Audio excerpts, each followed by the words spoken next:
The great hall of the Galactic Council stretched wide like the mouth of some ancient beast. Thousands of seats rose in circles, each filled with representatives from species that had ruled the stars long before humanity learned to make fire. Blue-skinned Velthari sat in the highest rows, their silver robes catching the light. The insect-like Grothians clicked their mandibles in the trade section.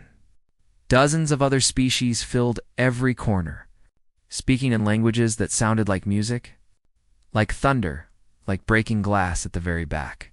In seats designed for servants and observers sat the human delegation. Ambassador Yunhana had grown used to the view. For 15 years, she had climbed these steps to sit in the worst seats in the chamber. For 15 years, she had listened to species younger than humanity receive full membership while Earth remained provisional. She was tired. Not angry anymore. Just tired, Captain Park. Doan stood beside her, his uniform crisp and perfect. He commanded the diplomatic fleet waiting in orbit above the station. 12 ships, each one a symbol of human engineering that other species quietly copied but never credited. He watched the proceedings with the patience of a man who had learned to expect nothing. "They're voting on the mineral rights extension," Lieutenant Kong Jisoo whispered from behind them. She was young, barely 30, and still believed the system could change. "The Velthari are pushing to exclude us again," Hana nodded slowly. The Velthari always pushed to exclude humanity. It was tradition at this point. Humans had discovered the mineral-rich systems in question. Human engineers had built the extraction platforms. Human workers had died in the construction. But the Council had decided, as it always did, the provisional members could not hold territorial claims. The High Speaker, a Velthari named Veltarath, raised his forearms for silence. His voice boomed through translation devices. "The motion passes. Mining rights in Sector 7 are awarded to the Velthari Empire and Grothian Collective. Provisional species may apply for labor permits." Labor permits? Hannah almost smiled. They could work the mines they discovered on platforms they built. But ownership belonged to others, Ambassador Yun Veltarath continued, his tone dripping with false politeness. "Does the human delegation wish to record an objection?" This was the game. Let the humans object. Let them beg. Let them argue their case so the Council could deny them again and feel powerful doing it. For 300 years, humanity had played along. They had believed that hard work would earn respect, that sacrifice would build trust, that kindness would create friendship. They were wrong. Hannah stood. The chamber grew quiet. Usually, human ambassadors spoke softly, carefully, always afraid of offending someone. But something in Hannah's posture was different today. She stood straight. Her hands did not shake. "The United Earth Confederacy does not wish to record an objection," she said. Veltarath blinked his compound eyes. "Very well. Then we shall proceed to instead," Hannah interrupted. And the chamber gasped at her rudeness. "The United Earth Confederacy wishes to make an announcement." She pulled a small tablet from her coat. The words on it were simple. She had written them herself, late at night. After years of small humiliations had finally become too heavy to carry, the United Earth Confederacy hereby withdraws from the Galactic Council. Effective immediately. For 3 heartbeats, nothing happened. Then Veltarath laughed, a wet clicking sound that his species made when amused. "Ambassador, this is not the time for negotiation tactics. If you wish to discuss your membership status, there is nothing to discuss," Hannah said. "We're leaving." She turned and walked toward the exit. Captain Doan fell into step beside her. Lieutenant Jisoo followed, her face pale but determined. "You cannot simply leave," Veltarath called out. His laughter had stopped. "The treaties? The obligations. You have responsibilities." Hannah paused at the door. She did not turn around. "We had responsibilities. We fulfilled them. For 3 centuries, we protected your borders, rebuilt your economies, fed your hungry, and healed your sick. We asked only to be treated as equals. You refused? So now we are done. You will regret this," a Grothian minister shouted. "You need us." Now Hannah did turn just slightly. Her voice was soft but carried through the silent chamber. No, we do not. The doors closed behind them. In orbit, Captain Doan received confirmation that the delegation had returned safely. He stood on the bridge of the Soul's Promise, looking down at the station that had been humanity's gateway to the galaxy. Sir, his communications officer said, we're receiving demands from multiple council species. They want clarification. They're calling it a bluff. It's not a bluff, Doan said quietly. Lieutenant Jisoo appeared on the bridge, still shaken. Captain, do we really just ... leave? After everything we built here? Doan considered the question. He thought about his grandfather who had died defending a Velthri colony from raiders. He thought about his mother, who had spent her life teaching agricultural science to species that called humans primitive. He thought about every sacrifice, every kindness, every moment of service that had been met with contempt. As he said finally, we leave. Not because we're angry, because we finally understand that staying won't change anything. They don't want us as partners. They want us as servants. And we're done serving people who refuse to see our worth. He turned to his helmsman. Signal all ships. Jump drives to full power. Set course for Earth, sir. The Council is threatening to block our departure. It won't, Doan said. They never built weapons to stop us. They never thought they'd need to. He was right. The Council's military had shrunk to almost nothing over the centuries. Why maintain expensive fleets when the humans would fight their wars for free? The Soul's Promise and its sister ships aligned toward home. On the station below, Velterath screamed into communication channels, demanding answers, threatening consequences, promising to make humanity pay. No one responded. The human fleet jumped into faster-than-light travel, leaving nothing behind but silence. And in that silence, for the first time in 300 years, the Galactic Council realized they were alone. Truly, completely alone. 3 months passed after the humans left. The Galactic Council told itself everything was fine. High Speaker Velterath addressed the assembly with confidence in his voice. We have survived for 10,000 years without human interference. We will continue to thrive. Their departure is a gift. No more listening to their complaints. No more pretending they belong among civilized species, the chamber applauded. Representatives congratulated each other on finally being free of the human problem. They made jokes about human stubbornness, human simplicity, human arrogance. Then the lights flickered. A Grothian technician rushed to the central console, his mandibles clicking rapidly. The primary communication relay is failing. We need to reroute through the backup systems. Then do it, Velterath commanded. The technician's clicking grew faster, a sign of distress. High Speaker, the backup systems were installed by human engineers. We don't have the access codes. We never asked for them. Then break through the security. We've tried. The encryption is... We don't understand how it works.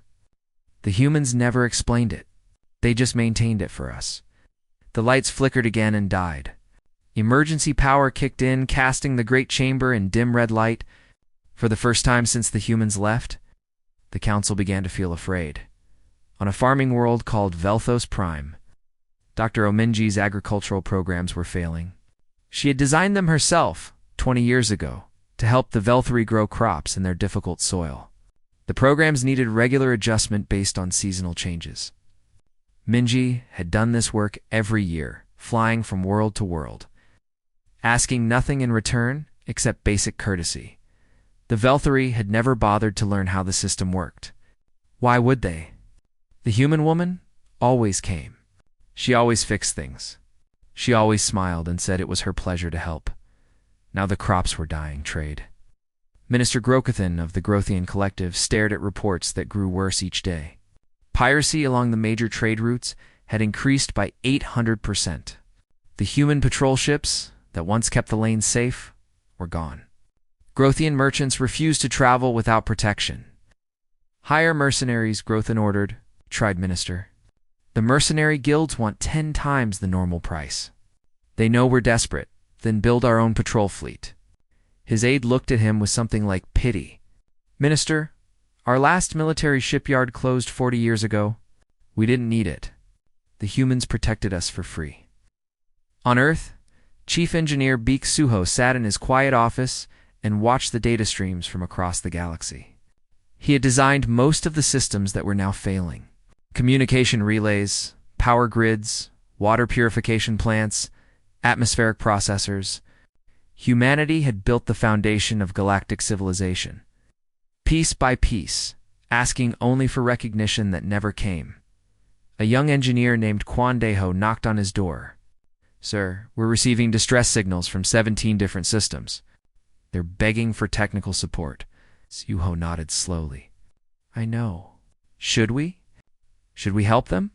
Suho was quiet for a long moment. He thought about his father, who had spent his entire life building medical facilities for species that called humans disease carriers. He thought about his sister, who had died in a mining accident on a Grothian station, and how the collective had refused to return her body because provisional species don't have burial rights. Oh. He said finally, "We won't help them." Deho looked uncomfortable.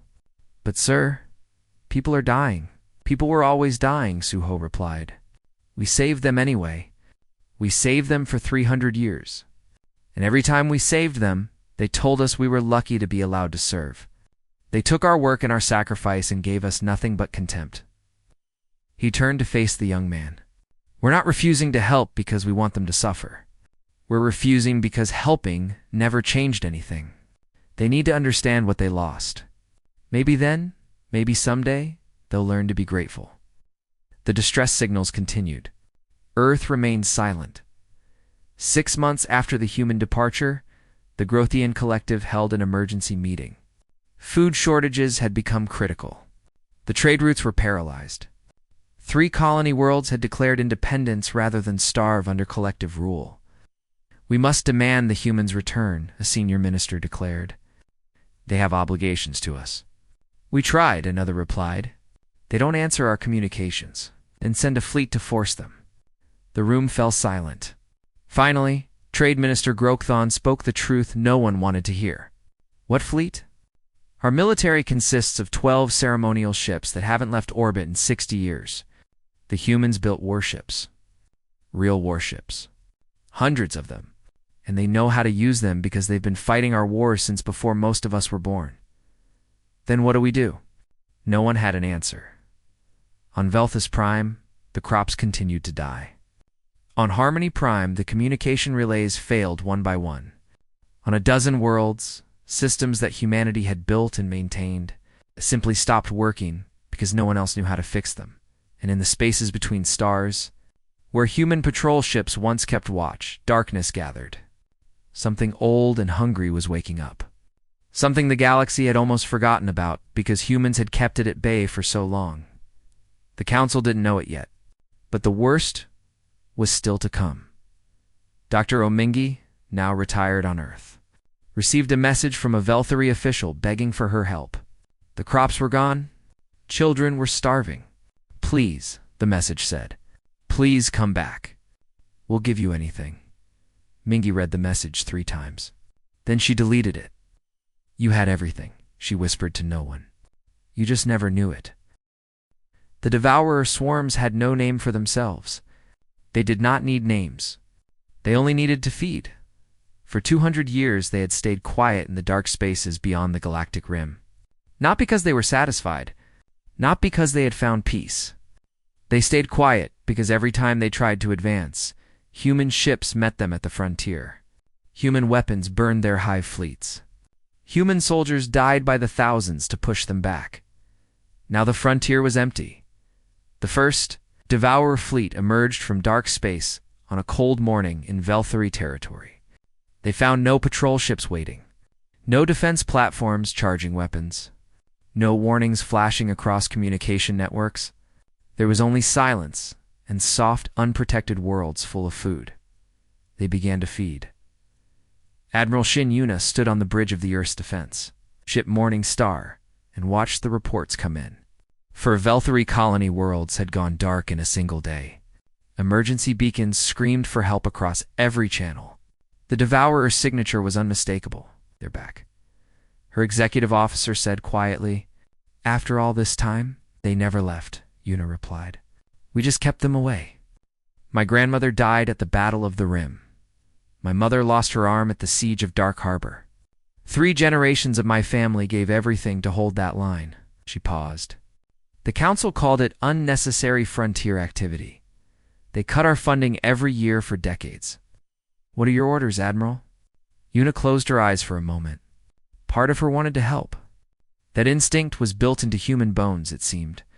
The desire to protect, to save, to sacrifice for others. It was what made humanity special. It was also what the galaxy had exploited for 300 years. "We hold position," she said. "Defend Earth and our allied systems. The Council worlds are no longer our responsibility." The message reached President Choi Tae-young within the hour. He sat in his office in Seoul, looking at images of burning colonies. Millions were dying. Millions more would follow. His cabinet argued around him. "We have to help," the defense minister insisted. "We can't just watch genocide happen." "They wouldn't help us," the foreign minister countered. "Remember the Tau colony plague? We begged them for medical supplies. They said provisional species weren't covered by emergency protocols. 40,000 humans died. But we're better than them. That's the whole point." President Choi raised his hand for silence. The room went quiet. "I've received a formal request from the Galactic Council," he said. "They want our fleet to engage the Devourers immediately. They've offered nothing in return. No apology. No recognition. No promise of change. They simply assume we'll come running because we always have." He stood and walked to the window. Outside, the city stretched peaceful and bright. Human cities, human families, human lives that his predecessors had nearly sacrificed for ungrateful strangers. "Send this reply," he said finally. "Tell them we wish them well in their defense efforts." Nothing more. Council historian Morkel was very old. Her species lived for centuries. And she had seen the humans arrive as newcomers and watched them grow into the silent backbone of galactic civilization. She had also watched her fellow council members treat them like servants. And she had said nothing because saying something would have cost her position. Now she stood before the emergency assembly, her voice shaking with age and regret. "I warned you," she said. "Year after year, I submitted reports. The humans were not servants. They were not lesser beings grateful for scraps of recognition. They were the only ones who answered when worlds burned. They were the only ones who stood between us and darkness. And we spat on them for it. This is not the time for blame." Velterath shouted. He had lost 3 family estates to the Devourers already. His confidence was cracking. "It is exactly the time," Morkel replied. "Because if we don't understand why they left, we'll never convince them to return. They didn't leave because they were weak. They left because they finally understood what we were. Users, takers, ungrateful children who mistook their protectors for servants." The chamber was silent. "What do we do?" someone asked. "The Devourers will reach the core worlds within 6 months. We don't have the ships to stop them. We don't have the soldiers. We don't have anything." Morkel shook her head slowly. "I don't know. For the first time in my long life, I truly don't know." On Earth, Admiral Shin Yuna received word that the Devourers had consumed 12 worlds. The death toll was beyond counting. Refugee fleets fled in every direction, but there was nowhere safe to go. The Council's territory was becoming a graveyard. Her communications officer approached. "Admiral, we're receiving thousands of personal messages from Council species. They're not official requests. They're just ... people.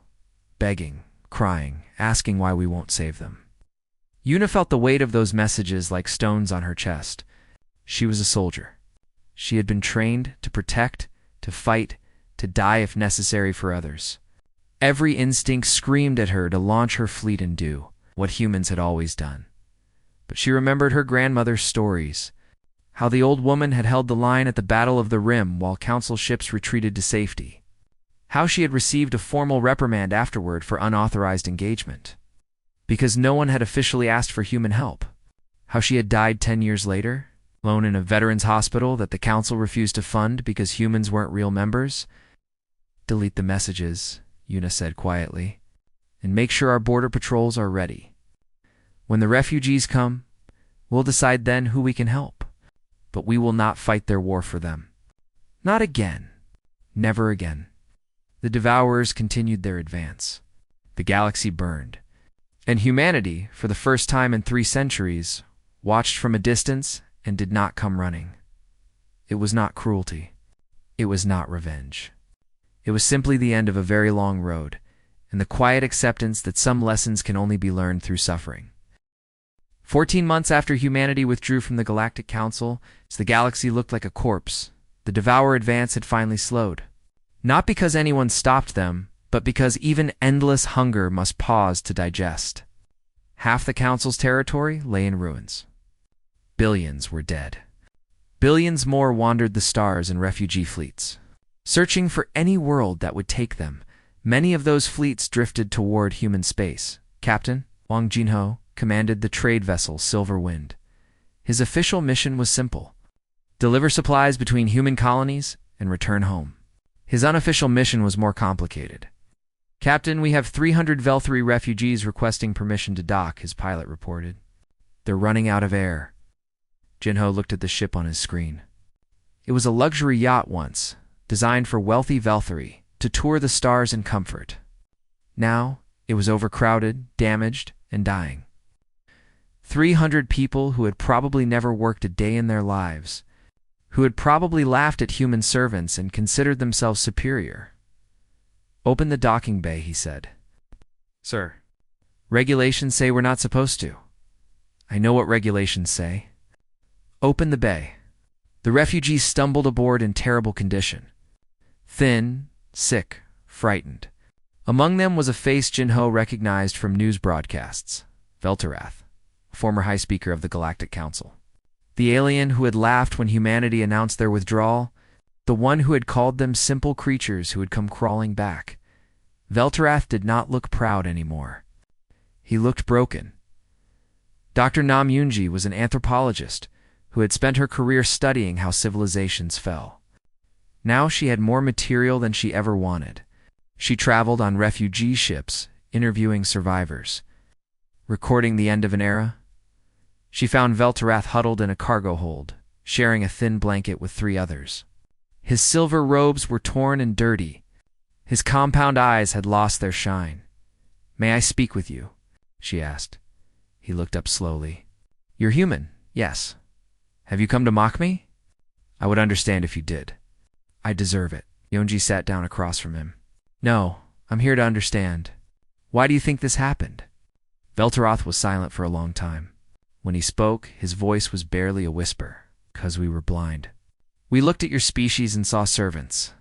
You worked harder than us, achieved more than us, sacrificed more than us.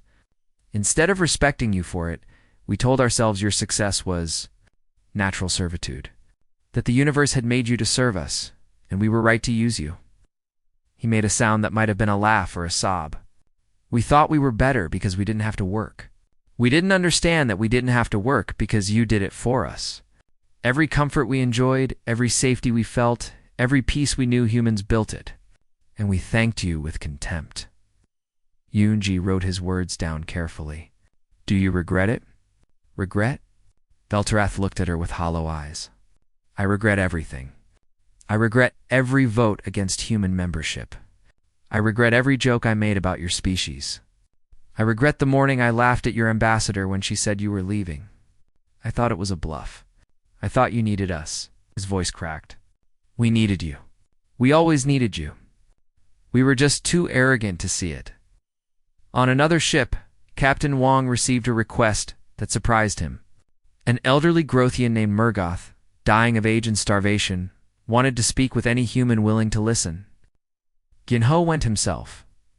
Murgoth was lying on a medical bed that human doctors had set up in the cargo bay. His shell was cracked and faded. His mandibles barely moved when he spoke. "Thank you for coming," he whispered. "I have one question, just one. Then I can die in peace."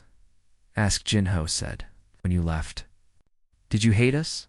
The captain considered the question carefully.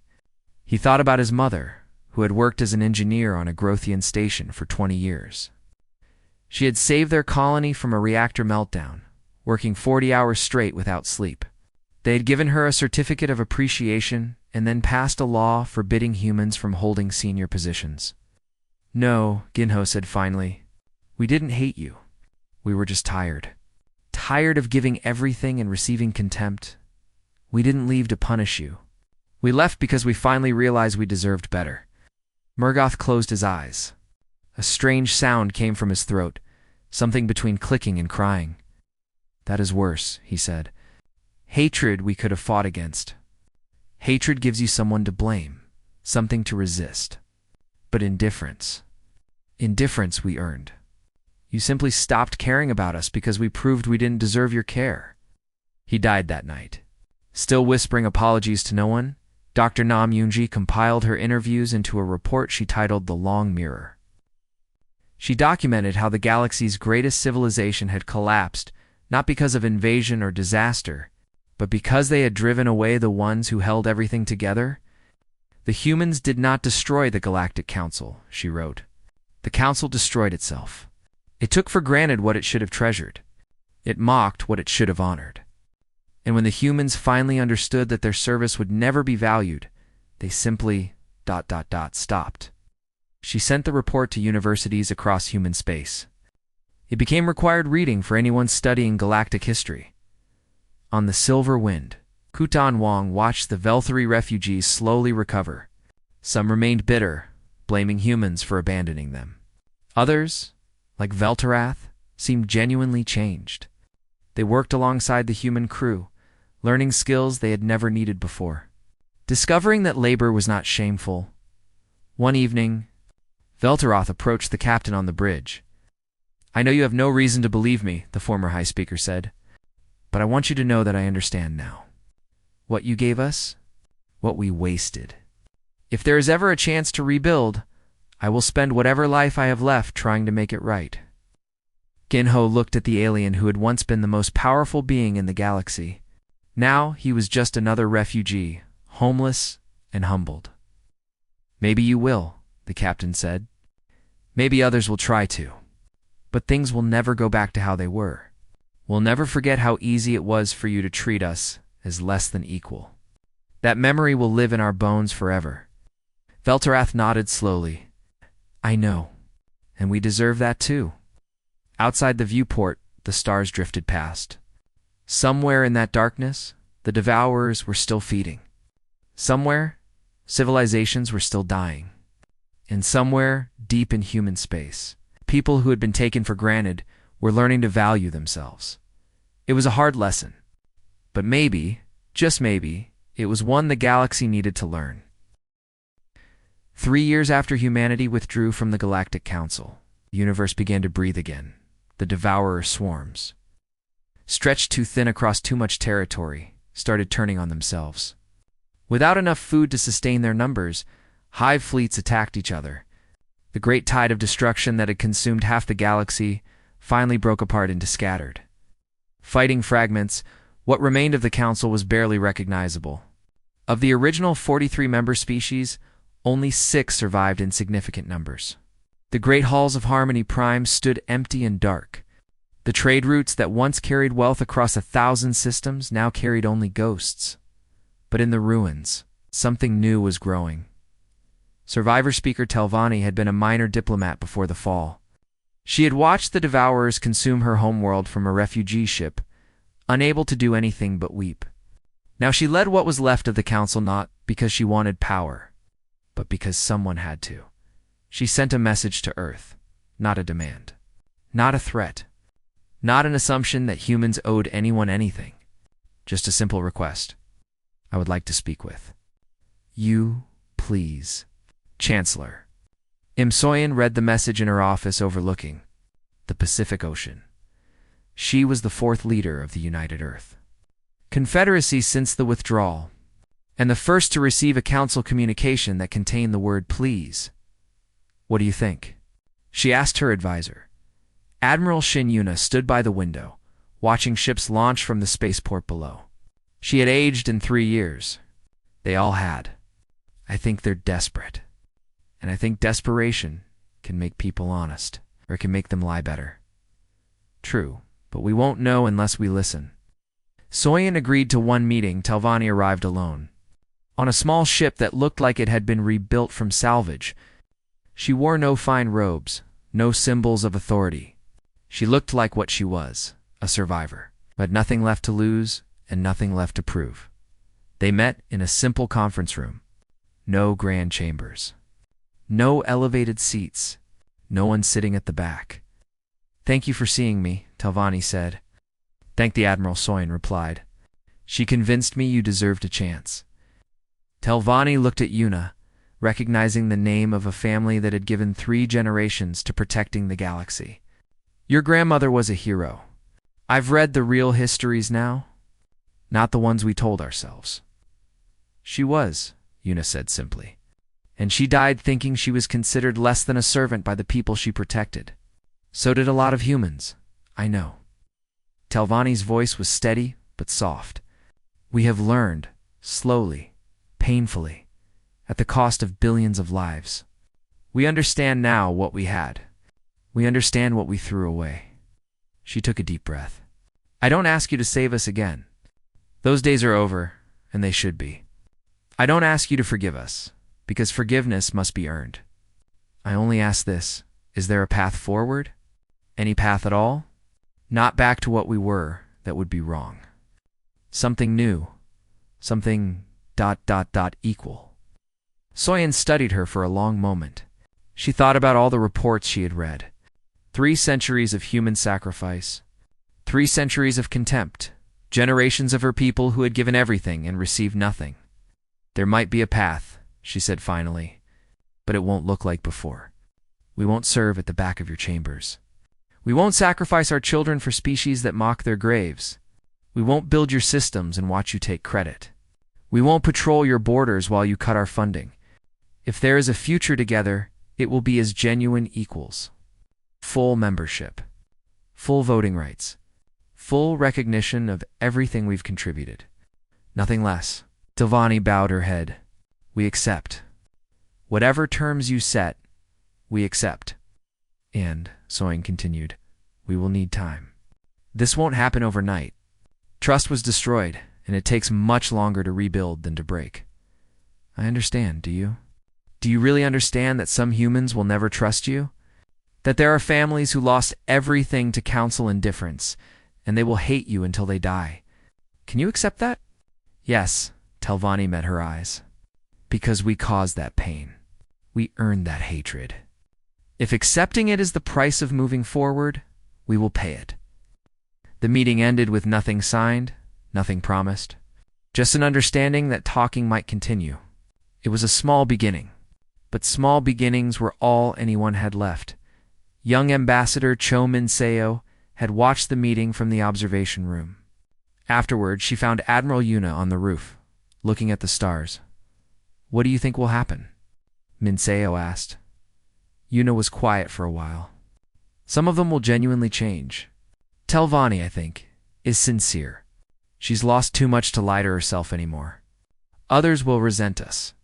They'll blame us for their suffering because it's easier than blaming themselves. Some will wait for another chance to use us, hoping we've forgotten. And what do we do about those ones? We remember." Yuna turned to face her. "That's the difference now. Before we forgot. Every time they hurt us, we forgave and forgot because we wanted to believe in their goodness. We won't make that mistake again. We'll be fair. We'll be kind when we can be. But we'll never, ever forget what our silence taught them." Min-seo thought about this. "Is it worth trying again? After everything?" Yuna looked back at the stars. Somewhere out there, the first joint patrol since the withdrawal was preparing to launch. Human ships flying alongside the ragged survivors of what had once been the greatest civilization in the galaxy, not as servants, not as saviors, as equals who had finally learned their own worth. "Maybe," she said. "But this time, we try with open eyes. And we never apologize for expecting to be treated with dignity." A month later, the joint patrol launched. Human vessels flew in formation with ships from 6 broken species, guarding trade routes that were slowly coming back to life.